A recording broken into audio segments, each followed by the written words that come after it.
Ngayon guys ay magluluto ako ng fresh fried fish tilapia with sinigang and tomato soup.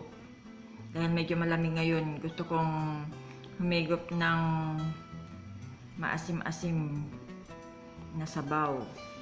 Kung bago lang po kayo sa aking channel, please like, share, and subscribe.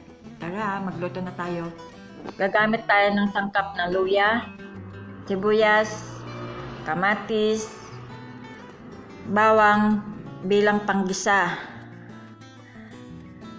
at sinigang sa sampalok mix original. Sariwang isdang tilapia, iprito ang tilapia, at pagkatapos maiprito ang tilapia, hiwain naman natin ngayon ang sibuyas, luya, bawang at kamatis.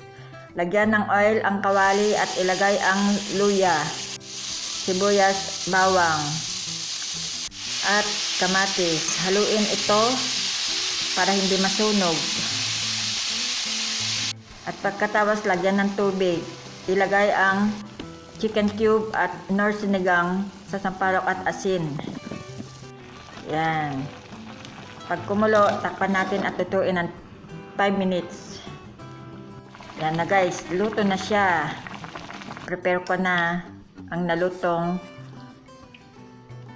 sinigang